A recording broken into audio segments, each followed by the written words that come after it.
Welcome to Beyond the Bar, a podcast where justice meets recovery. I'm Devin Anderson, your host, and this is a podcast about people in treatment courts, people who have gone through treatment courts and successfully completed them, the graduates, the people who work in them. I've had a judge on, I've had a defense attorney on as well. I'm trying to shine a spotlight on these courts because the nonprofit that I run is called Justice Forward, and we help people with services to make them more successful in the program, like transitional housing, grief and trauma counseling, and then when they graduate, we even help them with tuition, job training, and criminal history cleanup. So this is a very unique group of people who have had a long time drug or alcohol problem and been in and out of the criminal justice system. Most of them never been offered treatment, or they do a little bit of jail time, get out, go right back into using, come back just over and over and over.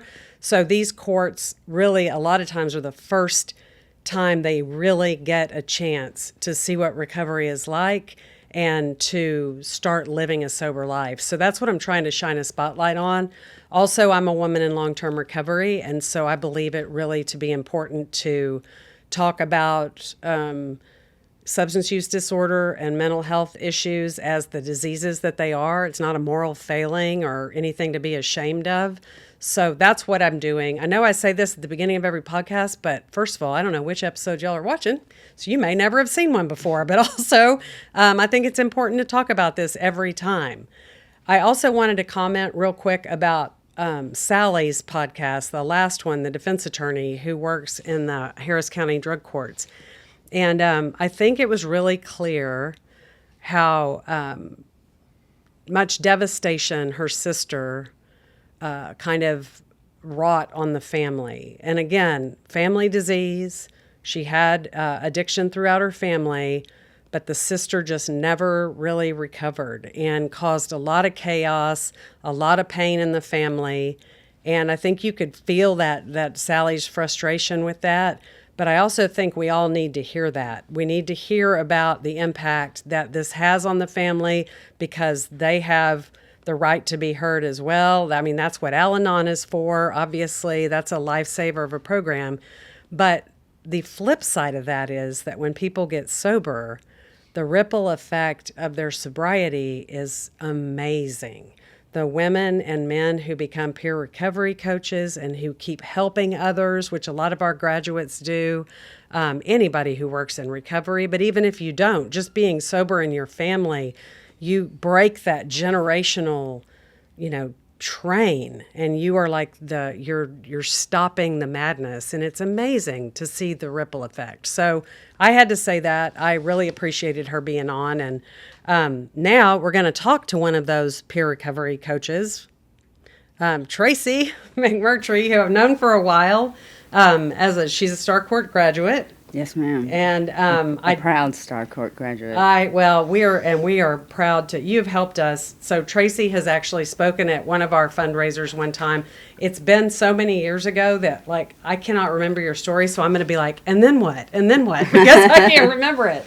But I know there's some highlights I do remember that are pretty unique. You have a pretty unique story. So how long have you been a peer recovery coach? Since 2016. And where do you work now? Now I work at the Montrose Center. I'm working, it's a state-funded research project and a community collaboration. I'm the coach for the men at House of Extra Measures. Everybody there, it's to see how peer supports and supportive housing affect the outcomes of people on medicated assisted treatment. Oh, cool. I didn't know that. Yes, and it is my passion. Because when I first started doing that, I had no idea.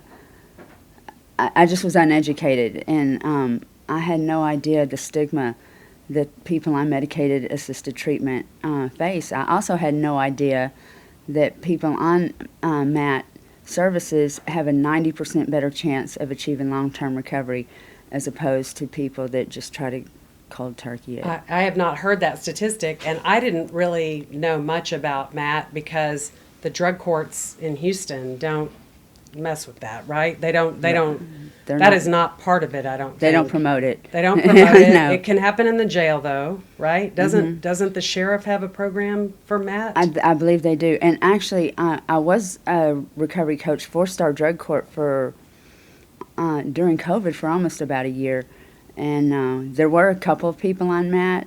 I mean, they didn't prohibit it, but they don't really promote it and stuff. So So, two things. One, it hits me right in the face that you say that you worked in the court that you were a defendant in. That's Yes. very cool, right? Yes. That's like full circle giving back. But two, will you explain to people who don't know what MAT is? Like, what does that mean? medicated assisted treatment. It is like Suboxone, methadone, Vivitrol. Suboxone and methadone are both they're man-made opioids, but and so yes, there is a your body's going to build up a tolerance and a dependence on it, but it's a lot easier to taper down off something that's prescribed by the doctor, monitored by the doctor, and regulated than it is cold turkey on a heroin or fentanyl on a jail cell floor. Right. So, So I know, because I know a lot of people detox. They have to detox. right. And there's medically assisted detox. Yes, where it there makes is. them more comfortable or something? Yeah, yeah. As they go through the withdrawals, which are supposed to be horrific. Right. Yes. So this is different than that. I have never experienced withdrawals like that, but I have definitely had peers and clients when I was a counselor like come to me, look me right in the eye and say, you've got to help me. And just the fear and as the pain is starting to set in. And although I have not personally experienced it, I kind of compassionately through them, Yeah. Just the fear in their eyes and everything. And I would never just allow anybody to go through that, like, knowingly and willingly. If there's something I can do to help, I'm definitely going to help. Okay. Well, that's great. I didn't know that that's what you were doing now with Montrose Center, because otherwise it's a place where people can go, right, to meet each other, and The Montrose Center, Yeah. yes, we have services are offered. we have a lot of different programs. Mhm. We have a domestic violence program. We have a reentry program. We do testing for HIV and Hep C. Lots of things. Yeah, so we have support groups there for all kinds of stuff. We have therapists there, all on the second floor, case management, just about anything you can think of. Yeah, and it's in the neighborhood. It's in the Montrose neighborhood. Right. Yes. Yeah. Which is just like in Midtown, and it's very centrally located. Yeah, So that's great. Well, I know. How long have you been there now? since about 5 years, because we're going on our 5th year with this Project Home. So, Okay. Yeah, and we That's just got great. renewed for another, I don't know, I think 5 more years. So Oh, good. A federal grant? I think it's a federal. Yeah, I believe it is a federal Okay, grant. Yeah. good. That's good to hear. That's the first one I've It's heard in a it's while. through UT Health. They do the it's through them, and the Montrose Center provides the coaching for the men's houses, Santa Maria for the women's houses, Ralph Fabrizio's House of Extra Measures Yeah. provides the housing, and UT Health does the everything else. Oh, I love that. Okay. So, how long have you been sober? What's your... Well, since June 19th of 2009. Okay. I love that smile. Yeah, 'Cause because that's- lots of times when I say introduce myself, and I'll say free at last, free at last. Right. So, what was that day like? You remember that day? I had gotten arrested. It was not a pretty day. It was not a pretty day at all. And for the second time, Star Drug Court, I had been arrested, and they offered me the program. And like probably a lot of people, I would imagine, who were offered Star Drug Court that signed that paper, there was 3 of us that went upstairs that day. And the other 2 people, after the bailiff explained the program, they politely pushed that paper back across the table and said, no, thank you. And me, I was trying to get out of jail. I signed away. And I really had to be honest with you, Devin, I had no intention of living that probation down. I didn't even think it was even possible for somebody like me.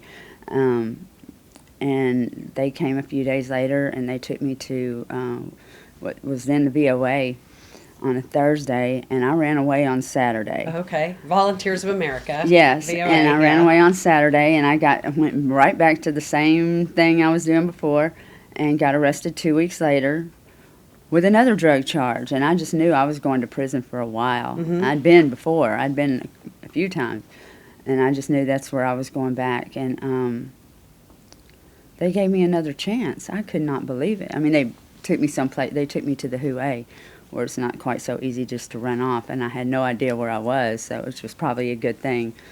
But yeah. Was that out in Atascocita? Yes. So it's like out of Houston. Right. I had no idea where I was. So if you'd run away, you'd be like, I had actually where to figured go. out how to get off the compound itself, the facility, but like I had no idea where I was, and Yeah. even if I do figure out a way to call somebody, if I can find a payphone, like I don't know where to tell them to come get me. I don't know. So That's funny. How long were you there? I was there for 6 months. It's a long time. Yes, and so when I got out, I knew I had to report and everything, so I thought, let me not just start off with a warrant, like right off the muscle, right? So I'm like, I'll go report, and my PO was like, you look kind of nervous. Are you nervous? I said, well, yeah, I kind of am. And she said, why? And I said, well, for one, like, I grew up in Dallas, so I'm not that familiar. I wasn't that familiar. I am now. I wasn't familiar with Houston at all. I said, well, because like I've never like ridden the bus here in Houston, and but I got here, so I guess I'll make it home. And I don't know what y'all's requirements of me are going to be, but you just handed me that thick book of rules, so I guess I'll take that home and read it, and I guess I'm okay.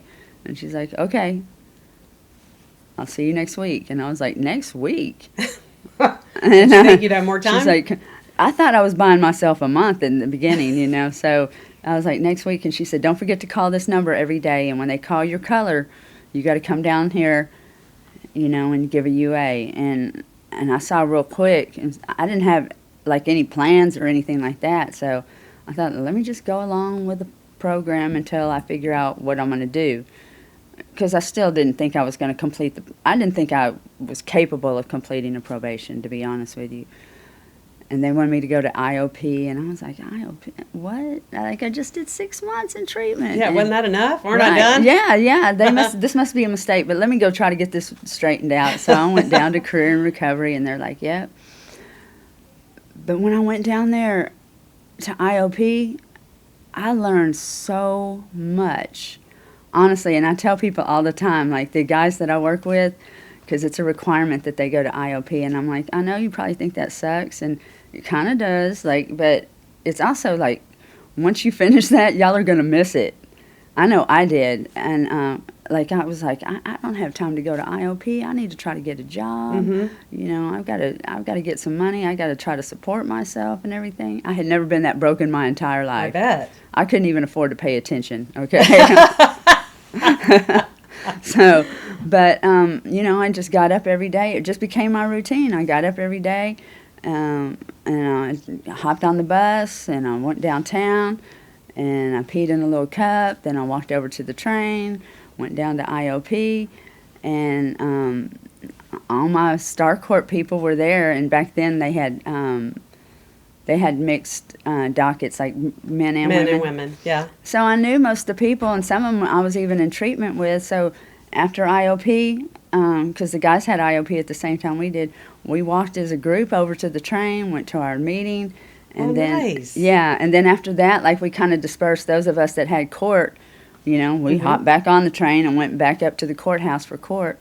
And the other people, they either went and did their UAs, or they went home, or wherever they went, but that was it. And then after I finished that, like I'd hop on the bus and I'd go home, and I was tired. It's a life. Yeah, I was tired by then. Like I was like, let me get in there and fix something to eat and watch some television and let the TV watch me fall asleep, and then get up the next day and I did it again. Yeah.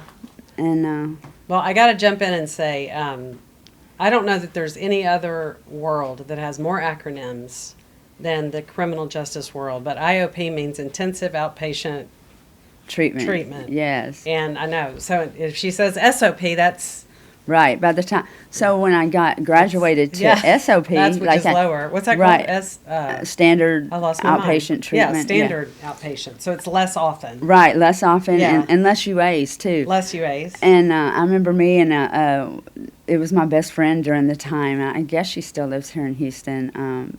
Maybe, I don't know. Like, she got married. Like, eventually, that first 2 years I was in Star Court. Like,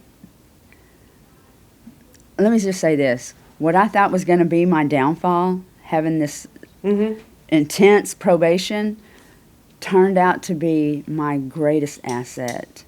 We didn't have recovery coaches back then, but I developed friendships that were lasting. Some of those people I still talk to even today.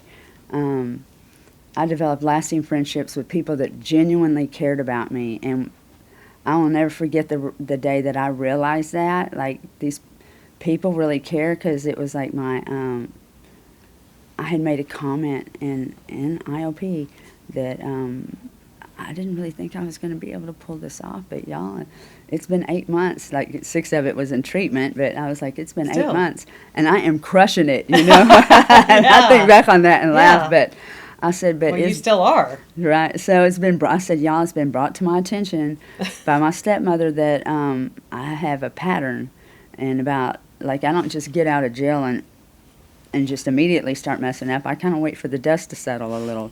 And start looking away. Right, yeah. They're like, "No, okay, you know, we don't have to watch her so tough." I said, so I'm coming up on 8 months, and they're starting to kind of loosen the rope on me a little bit, but they don't realize, like, now's when they need to be tightening it. I said, so I don't want to mess up this time. Like, I said, so if y'all see me acting funny or isolating or anything, please, like, tap me on the shoulder. I said, you know, I explained to people, I said, I'm not saying I won't get a little defensive or something, because I might, but because I really want this now. I said, but I'll definitely think about it that night. And Devin, nobody ever pulled me aside or said anything. But when I got that, it was like my 8th month recovery day was like in 2 weeks or something. And that morning, I woke up, and back then I had like a little Nokia flip phone, right? And I opened it up, and texting wasn't as popular as it is now, but people were doing it. And I had like 5 or 6 messages on that little flip phone, and it was all like, congratulations on your recovery day, happy sobriety day, and all this stuff. And I thought, that is so nice. Then I started thinking about it, like, I don't remember all my friends' sobriety dates. Like, why do they know mine like that? And then I remembered I had made that comment that I was coming up on 2 weeks. And people were actually watching me to see if I was going to act funny. And although I didn't, but they remembered that was my date. And I almost want to cry just talking about it. But, like, I realized those people really cared about me. They weren't just people like before, like, I got high with or, you know, committed crimes with and stuff. Like, these were people that really genuinely cared about my well-being and my recovery. And that just made the world a difference to me. Community is so important that you don't have to do it alone, you know? Right, exactly. Yeah. Connection is the key. I tell people that all the time. It is. Whatever, if you hang around a bunch of sober people in recovery, you're going to start doing sober stuff. That's right. And thinking like a sober person. Right. I love that. I love that. Well, I hate to even leave this part, but I do want to know kind of what led you, because you said you grew up in Dallas. I guess I totally forgot that. I'm going to try to forget that. Yeah, I grew up in Dallas, and I got from a dysfunctional family. You have addiction in your family? Like we all do? Not as, I do, but it's not as, like, everybody was fairly functional, but a lot of pain, a lot of trauma, and I learned how to use drugs to cope, you know. It was a coping mechanism. It is a coping. It's just not a very good coping mechanism. It comes with a lot of side effects that aren't too fun. But I didn't have any other coping mechanisms at the time. And so addiction is progressive. And eventually I ended up smoking crack, and it led me to some dark places and some dark people. And Tell me what you started with, because I have like a little experiment that I've been doing for like 20 years to hear what your Okay. how you started and what age. I started off probably around 14 or 15. Okay. Um, That's pretty standard. yeah. Like my parents would go out at night or whatever, and I'd have a friend of mine over, and we'd start drinking the alcohol, my parents' alcohol. Mhm. And then that led to marijuana. Mhm. And I just smoked marijuana for a long time, and drinking's really not even my favorite thing. Like, I mean, I would drink, in a pinch if I couldn't find anything else. Yeah. But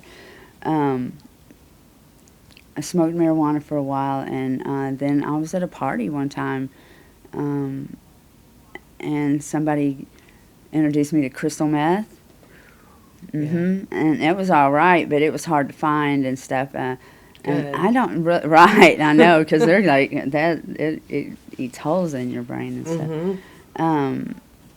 I ended up smoking crack. How'd that happen? Do you remember?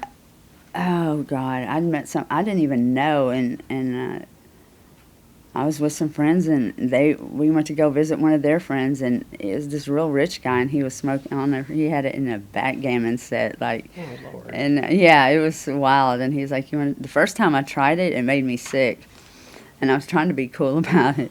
Got up and I said, "May I use your restroom?" And I went in the bathroom, and I remember I just laid my head. I thought I was going to throw up. Oh. I laid my head on the toilet bowl because it was cool, and I was like, How old were you? I was in my 20s. I was in my mid-20s. So you went through school. Did you finish school? And Yeah, I finished high school. Mhm. I was actually going to the community college. Mhm. I didn't finish that. I was in the Army. That Okay. kind of saved me for a little bit. I don't think I knew that. Really? Yes, I was in the Army, right out of, quickly out of high school. Okay. I was in the Army. I was stationed at Fort Hood. Did you willingly do that, or were your parents Oh, like, yeah. "You're going"? No, Okay. no. I originally signed up for the Army, the reserves. We had a good friend of our family that was a warrant officer, and anyway, like back in then, like they had the GI Bill and all this stuff. So I originally signed up for the Army for the college benefits Mhm. and stuff, and yeah, and I wanted to go to Germany or California, and they sent me right up the road to Fort Hood. Killeen, Texas. That was a hole. Yeah, not a good place. Mm-mm. More trauma, which I think is Really? really what led into the harder drugs, to be honest with Oh, I'm you. so sorry. It's all right. I've got disabled veterans benefits now, but but I went through a long, long period of time. I didn't even tell people for the longest time. Like when I got out of the Army, like we just kind of made an agreement. They went, you just go your way, and we won't bother you. And So you got hurt. I'm a sorry. little bit, yeah. I'm so sorry. Well, it's okay today. Today it's okay. Today it's okay. But today, you think that made it worse, I guess. the trauma, yeah. I mean, well, Fort Hood's got a little bit of a reputation. And, I know, yeah, now I know what you're talking about. Right. I was like Young female. 20, 21 years old, yeah. God almighty. Long blonde hair, yeah. But it's over. And I don't have to relive that all the time. And I No. don't have to pretend like it didn't happen either. That's right. Yeah, so it's okay. Today Yeah. it's okay. Yeah. So, wow, okay. So did you go back to Dallas after that? I did. Okay. I did. And that's the crack.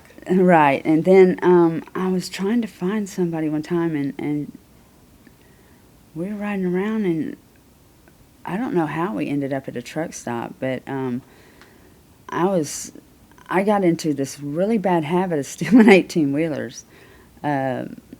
Yeah, we were selling crack to truck drivers, and one thing anyway. How did you know how to drive? I couldn't have Well, that was the driven one. hard part, was learning how to drive.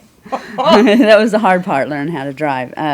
But I had a couple people that, kind of taught me, and I wasn't very good at it first. Like, as a matter of fact, after I got out of right about the time I graduated Star Drug Court, it was hard for me to find a job because when you steal 18-wheelers, you tend to rack up a lot of felonies. I was thinking those are felony thefts for sure. Oh yeah, yeah. And I got caught. I got caught for one time. Still, yeah. Anyway, but and a lot of drug charges mostly is what I got. But so it was hard for me to find a job when it came time, and I was picking up trash downtown for minimum wage. You see these people with the little safari hats on and the yellow and blue. My first vehicle sober was a moped, but I was all over downtown. You couldn't miss me. And yeah, people strangers would come up to me sometimes. Where's the moped? And when I'd be picking up trash downtown. But one day I was picking up trash downtown, and they were imploding a building, and I saw these trucks and 18-wheelers and dump trucks getting all this rubble and driving off, and I thought, what? I could do that. And they're just doing this locally, because I was still in drug court, I couldn't just be on the road all the time, but I was like, I could do that. And I found a program that would help you get your CDL. Yeah. And I got a CDL, and I started driving a dump truck. Since I already knew how to drive, I thought. And then I owned my own dump truck for the longest. I would go to the Star Court picnics. One time I pulled up in my dump truck blowing the air horn. Yeah. So crime does pay. Well, you learned how to. Well, I had to take lessons. I actually had to take lessons to learn how to drive the right way, where I wasn't stripping the gears or taking out mailboxes. Before I only used the mirrors to make sure the cops weren't behind me. But, so they do have other purposes. Yeah. I can't believe. Okay, I got to know, what do you do with a stolen 18-wheeler? Oh God! It's not like there's a pawn shop for that or something. Well, you got to find a chop shop. Okay. They're not as easy to find either. No, they're not. But I am a determined person, so yeah. And I stole a few one summer in particular, but. And you got caught once, you said? One time in New Braunfels. Yes. Wow. Yes. So when you took them to the chop shop, would they pay you? For the parts, or pay you just to take the they break it down. I just would work something out, and I would just park the truck, and they would come get it. What they did after that, I would meet somebody in a Denny's nearby or something, within walking distance or something, and they'd tell me where to take it, and I'd take it. That's a very niche area of crime. Right. All the time, the guys at the sober house, they. I tell them, they're like, yes, ma'am. I'm like, you don't have to call. I'm just like you, dude. Yeah, I'm just like you. I'm one bad decision away from flushing my life down the toilet. I said, I've got 17, well, now 15, because my last 2 cases were drug court and they got sealed. Good. But I'm like, I've got 15 felonies on my record. And they're like, well, I said, I used to steal 18-wheelers to subsidize my drug habit, and they're like, what? I'm like, oh, yeah. Okay, so how much money did you need for your drug habit a day? How bad was the most it got to? I'm just curious. Couple $100 a day. Yeah. But that's still that. But that's just for the drugs. When it is very expensive to be a poor person. It is to live in a motel is a lot more expensive than to rent an apartment. And I couldn't keep a motel room to get for the long. I would get. If they let me go pay the rent the next day, I was like, woo! Yeah, because I always had traffic. I was always getting kicked out.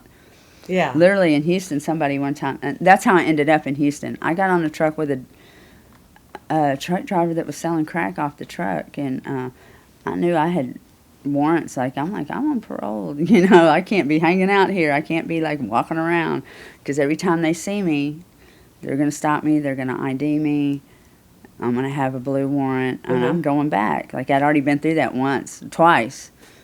And how many times you go to prison? Well, if you count state jail, I went to prison 2 or 3 times, and then state jail, Houston, that's their that's their go-to. A handful, a whole handful, yeah. And I would wear cowboy boots and jeans and a cowboy hat. You could pick me out. I had an officer tell me, I saw you about a mile and a half up the road. You know how I knew it was you? And I said, let me guess, the cowboy hat. Yeah, yeah. So talk about your life now. Like, just, Oh my gosh. So, I mean, you would think like right now, Devin, I'm going through a divorce. okay, I'm sorry. No, it's okay. It's okay. I know, you're It's such a happy person. Very amicable. Good, It's very good. amicable. My car is in the shop, and my mother just passed away like in March, and I'm going through a horrible like probate thing.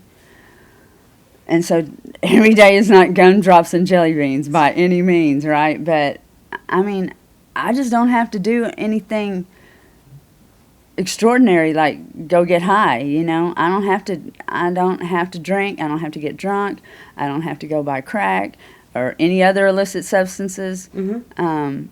I do have to call my best friend every now and then and say, bestie, That's okay. I'm coming over. She lives 8 minutes from me. Yeah. She's also a recovery coach. Yeah. Yeah, and I've got a support group. I have a support group. I have people that care. I stay connected. That's great. And you get probably a lot of satisfaction from your work, I imagine. I do. So what would you tell that person that was you in Star Court, like, I'm not going to make this, I don't want to do this? What would you tell I'm them? gonna say, don't run off. That was my go-to in the past. We don't make permanent decisions based on temporary situations. And remember, everything is temporary. No feeling is final. That's right. No feeling is final. So just wait a minute, because I had to learn that. I had to learn to step back and before I just burn off. Let me just step back and see how this plays out, because I might be burning off for no reason. It might all just fall into place. Right. And so far it has. It sure has. Thank you so much. Appreciate your time. Yeah, Thanks. thank you. It's great to see you always. Thank you so much. And if you're thinking about getting sober, there's so much help out there. So many people who want to help you, like Tracy. So please seek help if you need it. If you want to know more about treatment courts, go to justiceforwardtx.org. You can email me through that website. You can email me at beyondthebartx@gmail. If you have feedback, you can comment, share the podcast. We're getting really good feedback. I think people are learning a lot from it. I hope so, because that's the point. But I can always take constructive criticism. So thank you so much for listening and watching, and we'll see you next time.